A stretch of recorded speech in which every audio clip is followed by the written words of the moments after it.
कहेगा और मैं अपने दिए हुए उलाहना के विषय में क्या उत्तर दूं?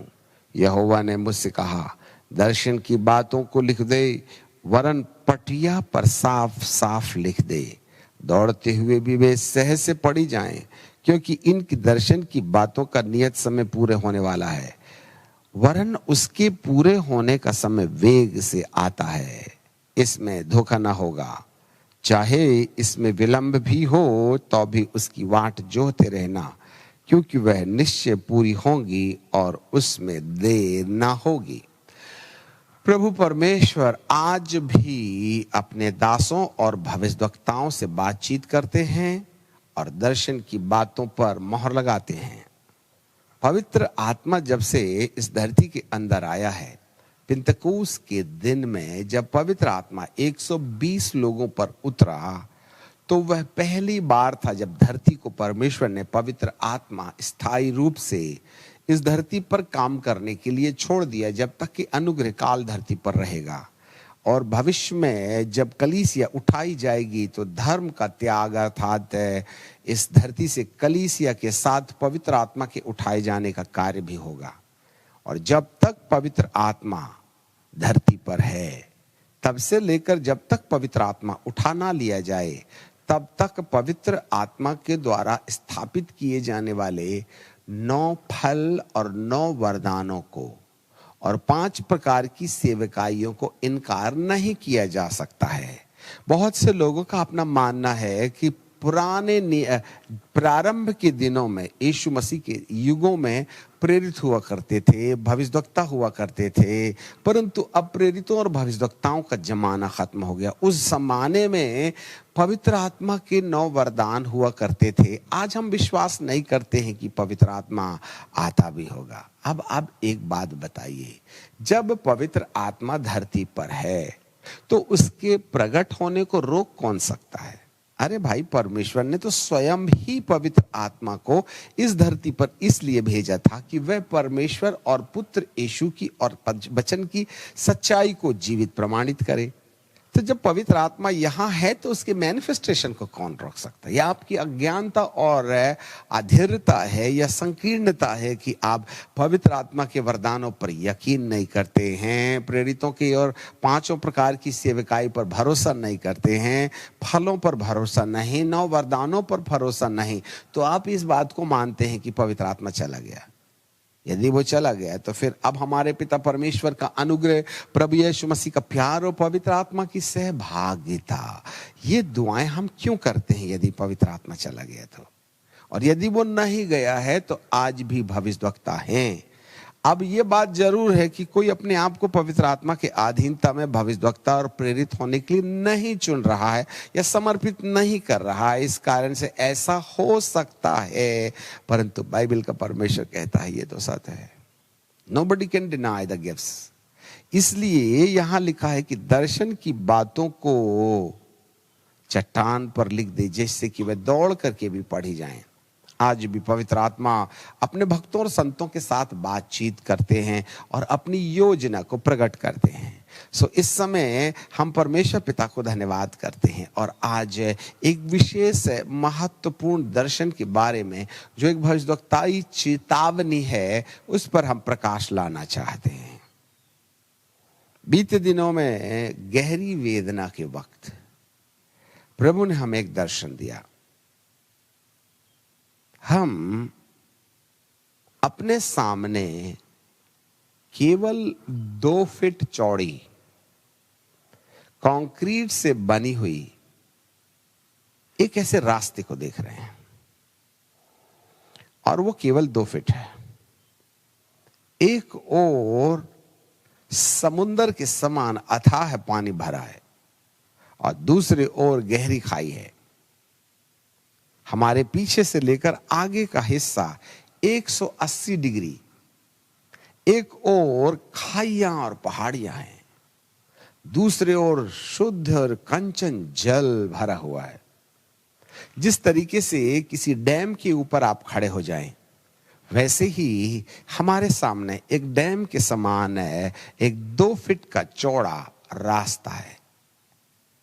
एक और पानी है, दूसरे ओर इतनी गहरी खाई है यदि कोई वहां गया तो वहां से वापस ले आना बड़ा कठिन है।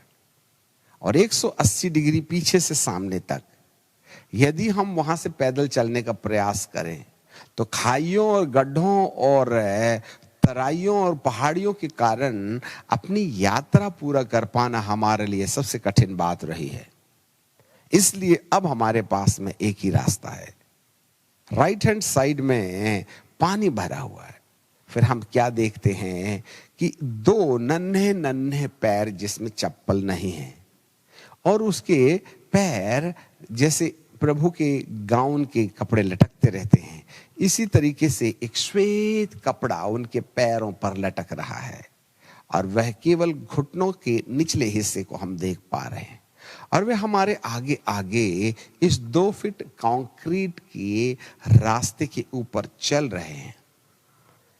और मेरा नजरिया जो था, जैसे हम खड़े हैं और पैर को नीचे देखने के लिए हमें झुकना पड़ता है, अपनी नजरों को झुकाना पड़ता है, इस तरीके से हम उन पैरों को अपने आगे आगे चलता देख रहे हैं।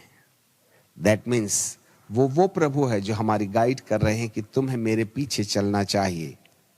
अब जो एक सकरा रास्ता हमारे पास रखा हुआ है, जो केवल कंक्रीट से बना हुआ है, जिस पर किसी प्रकार की टूटने और फूटने और बहने की कोई संभावना नहीं है, वो रास्ता प्रभु यीशु मसीह के द्वारा स्थापित किया गया हर मानव के लिए छुटकारे का वो रास्ता है, जिस पर यीशु खुद निर्देश दे रहे हैं।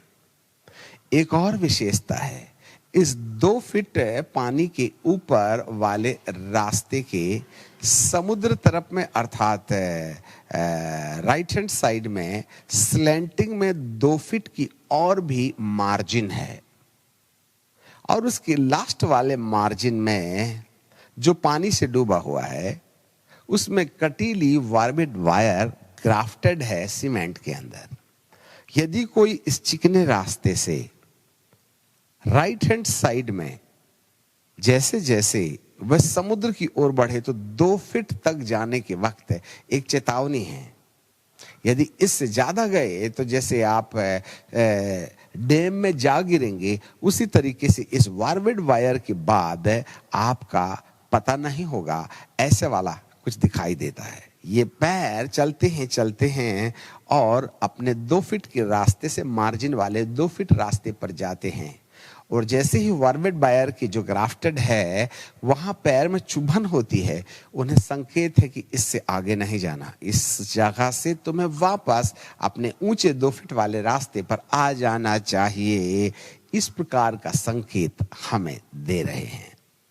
जी हाँ, यह है वह दर्शन। यदि आप लेफ्ट साइड में जाते हैं जो शारीरिक और सांसारिक जीवन है तो गहरी खाई पर चले जाएंगे। यदि आप राइट साइड में जाते हैं तो आपको मालूम पड़े वहां अथाह पानी भरा है, पर वहां आपको 2 फीट तक ही अपने रास्ते से भटक जाने के मार्जिन हैं। यदि लेफ्ट साइड में जाइए तो गहरी खाई में जाइए। राइट साइड में जहां पर अनुग्रह, दया और प्रेम है, वहां एक लिमिट तक ही आपके लिए दया के मार्जिन है। यदि उससे ज्यादा ओवरकम हो जाइएगा तो हम कहीं ना कहीं उस सैद्धांतिक मतभेद में जो वचन के आधार पर है, हम उस समुद्र में गिर जाने की दशा में प्रवेश कर सकते हैं। इसलिए आपकी अपनी बहुत ज्यादा जरूरत है। भौतिक संसार के साथ समझौता करने के साथ तो मौत सुनिश्चित है, परंतु आत्मिक संसार में यदि थोड़ी मोड़ी गलतियां हो गई तो केवल 2 फीट की मार्जिन है। इसके बाद में लास्ट वार्निंग है और बार्बेड वायर जिसमें कांटे होते हैं, जो कंक्रीट में ग्राफ्टेड है, उसकी भी चेतावनी को आपने नहीं सुनी तो अगले कदम में आप पानी की गहराई में होंगे जहां से निकल पाना कठिन होगा। This was the warning for this 2020 and 21 and further years. आपको मालूम है जब से ये महामारी का दौर चला हुआ है, प्रभु अपना अनुग्रह शर्तपूर्ण रीति से अपने लोगों पर दिखाएंगे। दे पर चलना ही इस 5 क्वालिटी को मेंटेन करने के बराबर है।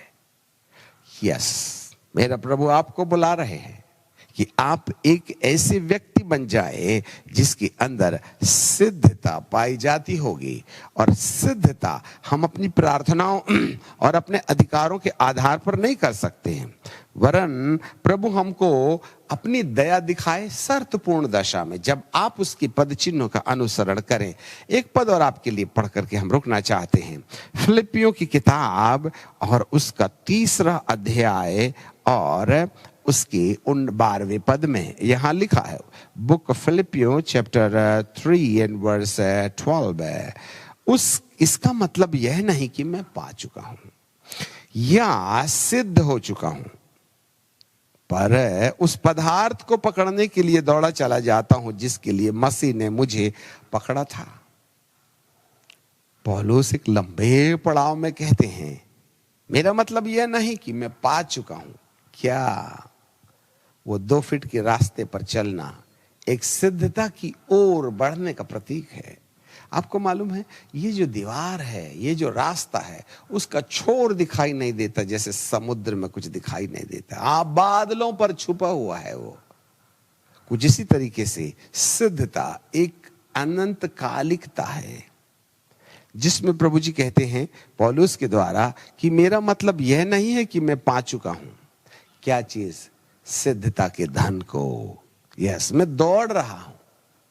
बड़ी सावधानी रखनी पड़ेगी। इस छोटे रास्ते पर दौड़ना खतरे से खाली नहीं है। मैं दौड़ रहा हूं इसलिए कि मसीह ने मुझे पकड़ा था ना, इसी सिद्ध रास्ते पर चलाने के लिए पड़ा था। एक दिन हम बड़े चौड़े रास्ते पर चलते थे, गलतियां करने के बाद भी हमें सजाएं नहीं मिलती थी।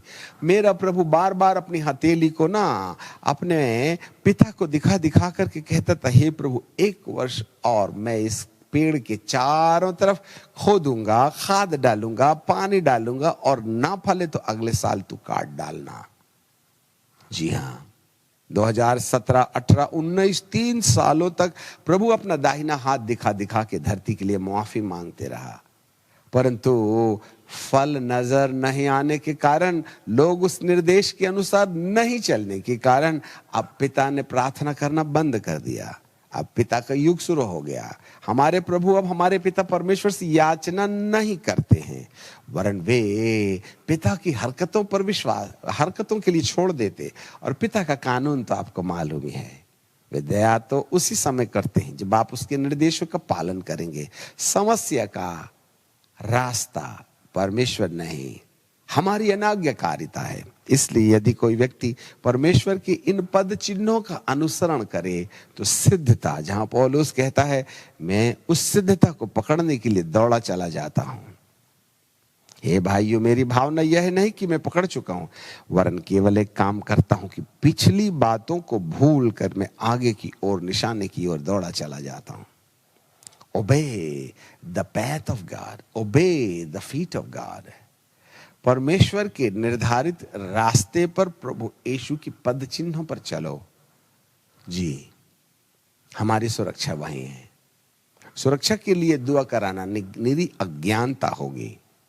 हमारी सुरक्षा परमेश्वर आपसे आप कर लेगा जब हम उसके निर्देश का पालन करेंगे। सो पिता परमेश्वर आपके साथ बना रहे, आपके ऊपर में दया बनाए रखे, और प्रभु की शांति और उपकार हम पर बना रहे।